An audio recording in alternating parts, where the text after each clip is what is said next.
आते आते ये हवाएं ऐसे आ रही दोनों ध्रुव से, ठीक है, ध्रुव की तरफ से, और 5 डिग्री तक आते आते ये ऊपर की तरफ उठ जाएगी, ठीक है। दोनों क्या होंगी, कन्वर्ज होकर के ऊपर की तरफ उठ जाएंगी 5 डिग्री के आसपास। तो इसलिए 5 डिग्री नॉर्थ और साउथ के बीच में क्या होता है, एक शांत क्षेत्र बन जाता है। इसी शांत क्षेत्र को हमने बताया था डोल्ड्रम दिया गया है। रोरिंग फोर्टीज, रोरिंग फोर्टीज इसको कहा गया। दूसरा कहा गया फ्यूरियस फिफ्टीज, फिफ्टीज, ठीक।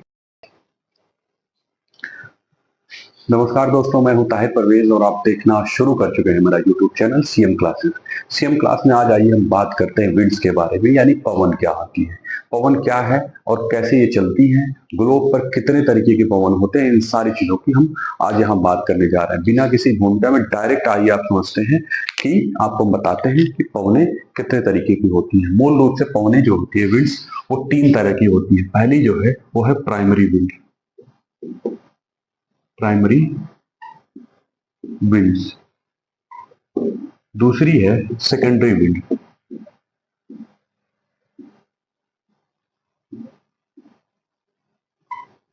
और तीसरी है टर्शियरी विंड।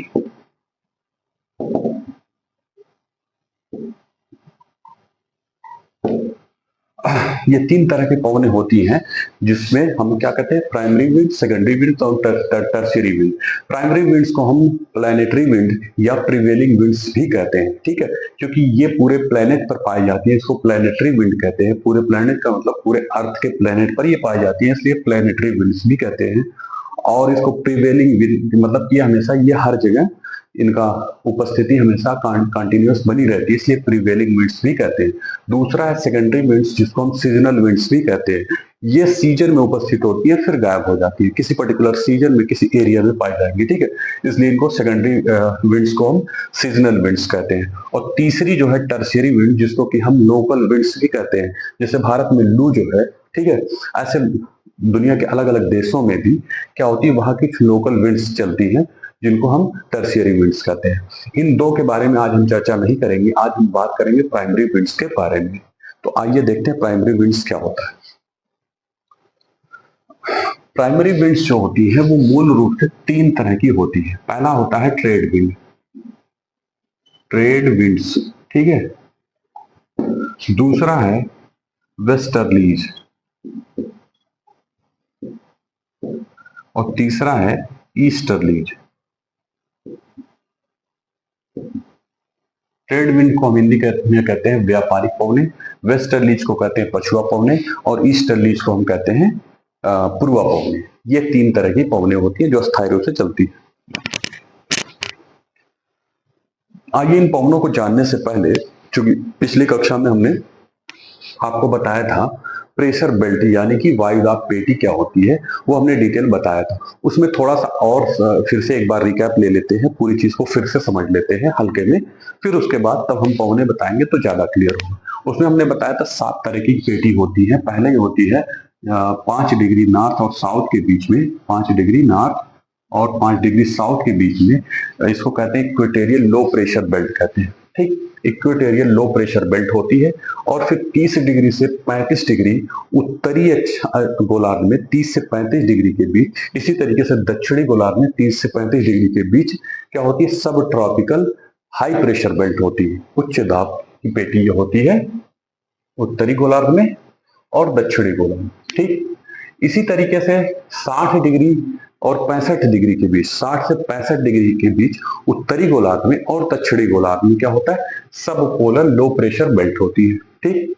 इसी तरीके से यहाँ 60 से 65 डिग्री के बीच क्या होगी, सब पोलर लो प्रेशर बेल्ट होगी, ठीक। इसी तरीके से यहाँ पे हमने बताया था उत्तरी गोलार्ध के पास 85 डिग्री से 90 डिग्री के बीच में क्या होती है, पोलर हाई प्रेशर बेल्ट होती है, ठीक। इसी तरीके से साउथ में भी पोलर हाई प्रेशर बेल्ट। कुल कहने का अर्थ ये हुआ कि 7 तरीके की, 7 तरह की जो है प्रेशर बेल्ट होती है, जिसमें से एक इक्वेटोरियल लो प्रेशर होती है, बाकी 3 ऊपर और 3 नीचे। ये हो गई हमारी 7 तरीके की, ठीक।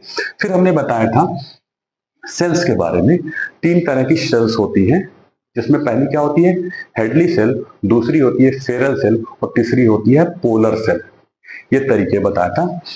हेडली सेल क्या होता है, इक्वेटोरियल लो से सब ट्रॉपिकल हाई के बीच में, ये सेल रहती है हेडली सेल, हेडली सेल, ठीक।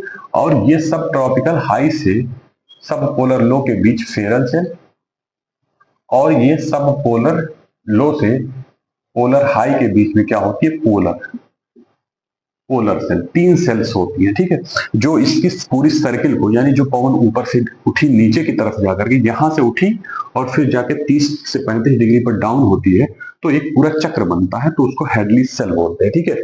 इसी तरीके से यहां से उठने वाली पवनें जो होती है, यहां से उठने वाली, और क्या है, यहां से उठने वाली यहां गिरती है, और यहां से उठने वाली फिर जो सब पोलर लो से उठती है और सब ट्रॉपिकल हाई के बीच में, तो ये फेरल सेल से उसका पूरा चक्र पूरा होता है। इसी तरीके से पोलर सेल्स, तो ये 3 तरीके की सेल्स हो गई, 7 तरह की पेटी हो गई, ठीक है। अब आइए बात करते हैं ट्रेड विंड्स के बारे में।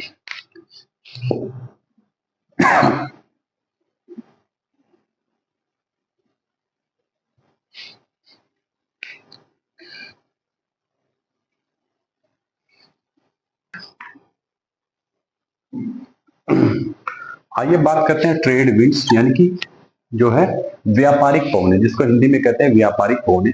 ये पवनें कैसे बनती है, देखिए, ये है हाई प्रेशर एरिया और ये है लो प्रेशर एरिया।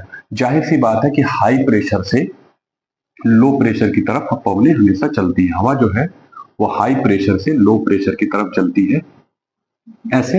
ये हाई हो गया 30 डिग्री वाला, इधर भी 30 डिग्री वाला हाई है, और ये 0 डिग्री का लो है, ठीक है। तो यहां से इधर जाएगी पवनें,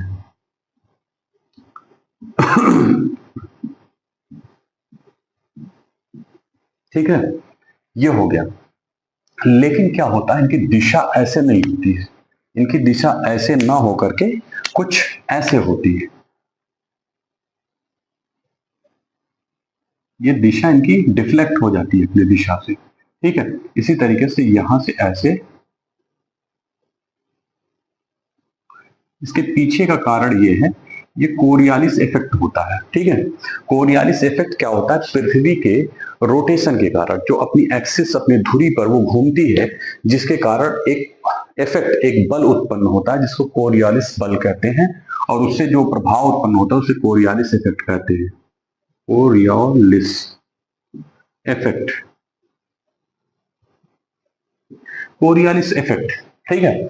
इसमें क्या होता है, बस आप ऐसे समझिए, जैसे ये कोई क्या है, ये दो कोई कॉन्सेंट्रिक सर्किल हैं, ठीक है।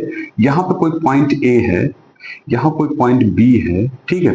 अब अगर इसको कहा जाए कि ए एक पूरा चक्कर लगाए और बी भी एक पूरा चक्कर लगाए, लेकिन सेम टाइम, ठीक है, सेम टाइम में इस वृत्त, ए को अपने वृत्त पे पूरा चक्कर लगाना और बी को अपने वृत्त पे पूरा चक्कर लगाना है, तो आप देख रहे होंगे कि बी को ज्यादा दूरी कवर करनी पड़ेगी और ए को कम दूरी कवर करनी पड़ेगी, क्योंकि टाइम फिक्स है, टाइम कांस्टेंट है, इसलिए बी को क्या है, अपनी स्पीड बढ़ानी पड़ेगी, तब वो ज्यादा दूरी कम समय में कवर कर पाएगा, ठीक है। ये है इसकी स्पीड, यानी कि जब सरकमफ्रेंस ज्यादा होता है तो स्पीड उसी हिसाब से ज्यादा हो जाती है, तब जाके वो फिक्स पॉइंट, फिक्स समय में, निश्चित समय में वो पूरा एक चक्कर लगा पाएगा, ठीक है।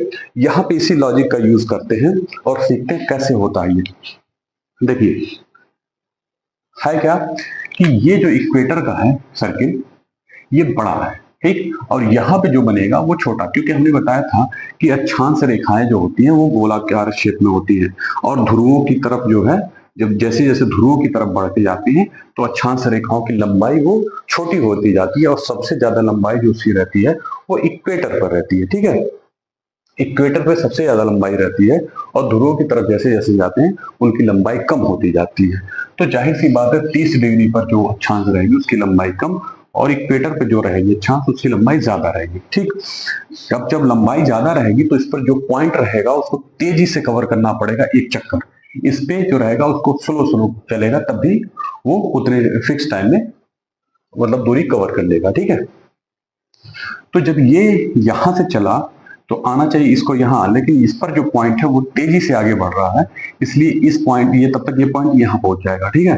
तो यहां ना आकर के ये हवा यहां आएगी, इसी तरीके से इसको यहां से चल के यहां आना है, लेकिन ये पॉइंट सरक के यहां आ जाएगा उतने टाइम में, क्योंकि पृथ्वी अपने एक्सिस पर रोटेट कर, तो यहां पहुंच जाएगा, ठीक है। इसी तरीके से डिफ्लेक्शन होता रहेगा, ठीक है। इसी को कहते हैं कोरियालिस इफेक्ट।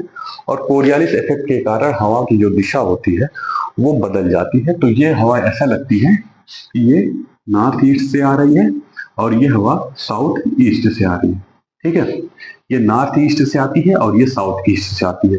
दूसरी चीज ये है कि जब ये हवाएं पोल से इक्वेटर की तरफ बढ़ती हैं तो इन हवाओं की क्या होती है, इन हवाओं के टेम्परेचर बढ़ने लगता है। और जब हवाओं का टेम्परेचर बढ़ेगा तो हवाएं क्या होंगी, फैलना शुरू होंगी। हवाएं फैलेंगी और हल्की होंगी और ऊपर की तरफ उठेंगी। ठीक है, यानी कहने का अर्थ ये है कि जैसे जैसे इक्वेटर की तरफ बढ़ेंगी ये फैलती जाएंगी, गर्म होती जाएंगी और ऊपर उठती जाएंगी। एक सिचुएशन ऐसी आएगी 5 डिग्री नॉर्थ और 5 डिग्री साउथ, 5 डिग्री नॉर्थ और 5 डिग्री साउथ तक आते आते ये हवाएं ऐसे आ रही हैं दोनों ध्रुव से, ठीक है, ध्रुवों की तरफ से, और 5 डिग्री तक आते आते ये ऊपर की तरफ उठ जाएंगी। ठीक है, दोनों क्या होंगी, कन्वर्ज होकर के ऊपर की तरफ उठ जाएंगी 5 डिग्री के आसपास।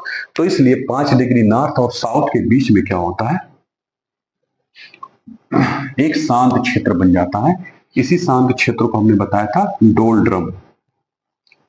डोलड्रम, इसको हमने बताया था डोलड्रम शांत क्षेत्र। ठीक है, इसको एक नाम और दिया गया है ITCZ, ITCZ, inter tropical convergence zone.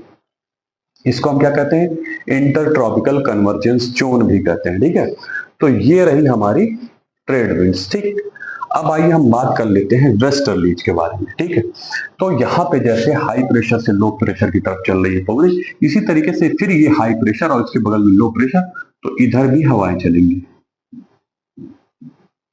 ऐसे भी हवाएं रहेंगी। ठीक, और यहां पे भी इसी तरीके से दक्षिणी गोलार्ध में। ठीक है, तो दक्षिणी गोलार्ध और उत्तरी गोलार्ध में इसी तरीके से चलेंगी, लेकिन इनकी दिशा जो है वो बदल जाएगी। यहाँ पे भी, यहाँ पे दिशा क्या होगी, ये इनकी दिशा बदल करके क्या हो जाएगी, ये दिशा हो जाएगी। ठीक, इसमें लॉजिक ये है कि ये बड़ा वृत्त है और ये छोटा वृत्त है। इस पर जो चलने वाला बिंदु है वो धीरे धीरे चलेगा और इस पर तेजी से, ये यहां से अगर उठी, ठीक है, यहां आना चाहेगी, लेकिन चूंकि स्पीड इसकी कम है तो ये वाला पॉइंट यहीं रह जाएगा और आगे नहीं बढ़ पाएगा जब तक कि वो, तो इसलिए यहीं पे टच कर जाएगी। तो ये दिशा हल्की सी इसकी कन्वर्ट हो जाएगी, डिफ्लेक्ट हो जाएगी, और ये इसकी दिशा इस तरीके से लगेगी कि ये दक्षिण पश्चिम से आ रही है और पूरब की तरफ जा रही है। ठीक है, तो ये हो गया हमारा वेस्टर्लीज। ठीक, पछुआ पवने इसको बोलते हैं, इसको बोलते हैं पछुआ पवने, वेस्टर्लीज। ठीक है, अच्छा ये वेस्टर्लीज जो है इसमें कुछ खासियत होती है, आइए समझते हैं क्या है।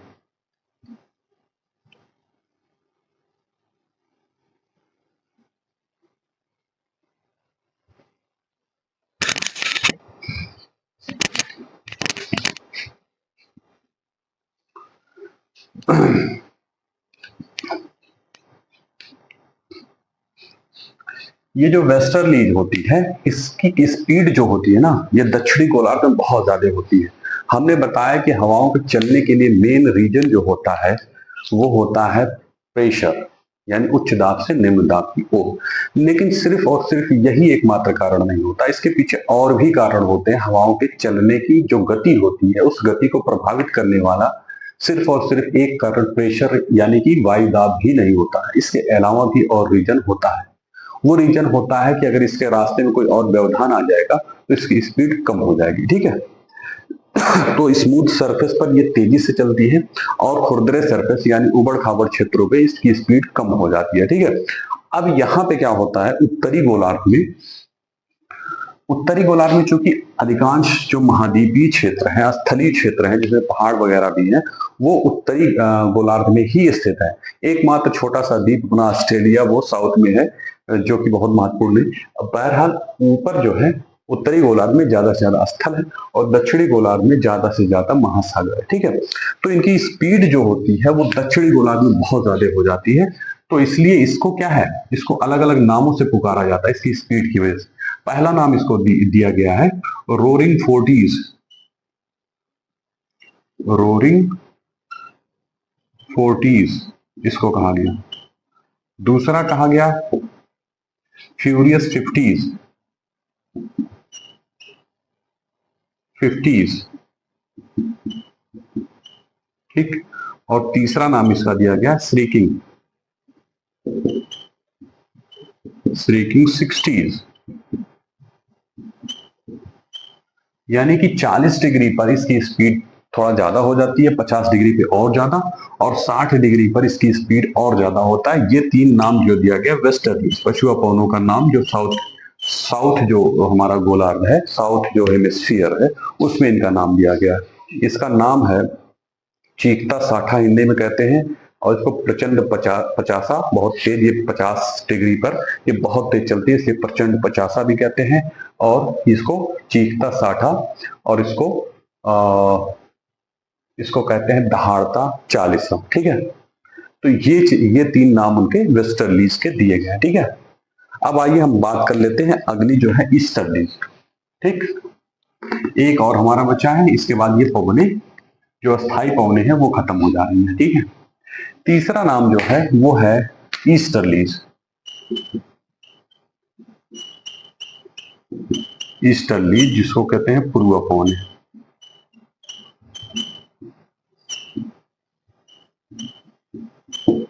देखिए क्या होता है, ये हाई प्रेशर है, यहाँ पे क्या है हाई प्रेशर, यहाँ पे भी हाई प्रेशर, और ये सब पोलर लो प्रेशर है। तो जाहिर सी बात है यहां से इधर हवाएं चलेंगी, ठीक, हाई प्रेशर से लो प्रेशर की तरफ, सॉरी हाई प्रेशर से लो प्रेशर की तरफ ये चलेंगी।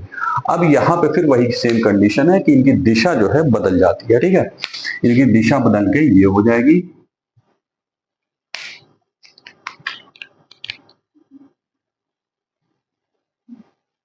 ऐसे हो जाती है, ठीक है। यहाँ पे इसकी दिशा जो होगी ऐसे हो जाएगी।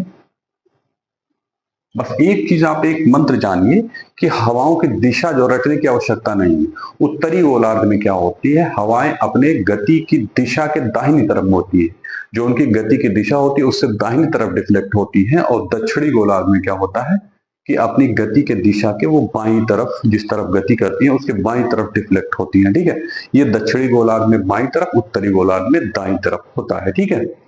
यहाँ पे भी यही सेम है। अच्छा एक चीज और है, समझिए यहाँ पे ये जो पछुआ पवनें होती है वेस्टर्लीज है और ये ईस्टर्लीज होती है, ठीक। ये पछुआ पवनें चूंकि इक्वेटर से एक तरीके से क्या है, ये विषुवत रेखा की तरफ से जा रही है पोल की तरफ, और एक ही पोल की तरफ से आ रही है विषुवत रेखा की तरफ, यानी कि निम्न अक्षांश से उच्च अक्षांश की तरफ जा रही है, और ये जो है निम्न अक्षांश से उच्च अक्षांश की तरफ जा रही है। तो होता क्या है कि ये होती है गर्म होती है, ठीक, और ये होती है ठंडी, क्योंकि पोल की तरफ से आने वाली हमेशा ठंडी रहती है, और इक्वेटर की तरफ से पोल की तरफ जाने वाली हमेशा गर्म होती है। ये दोनों हवाएं जब आती है तो यहाँ पे क्या होता है, टकराती है एक दूसरे से।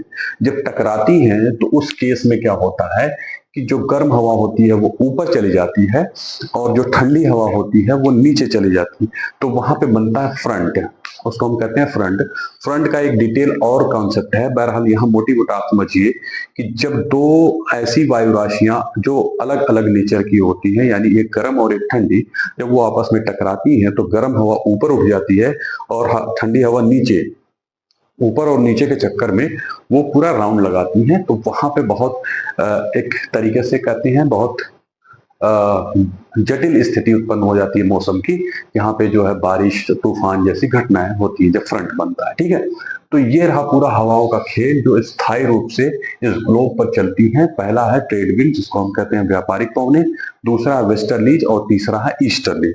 ये पूरा कॉन्सेप्ट आपको हमको लगता है समझ में आ गया। अगली बार हम जो बात करेंगे वो हम बात करेंगे ये सेकेंडरी विंड्स और टर्शियरी विंड्स, ये दो चीजें हम अगली क्लास में पढ़ाएंगे। धन्यवाद।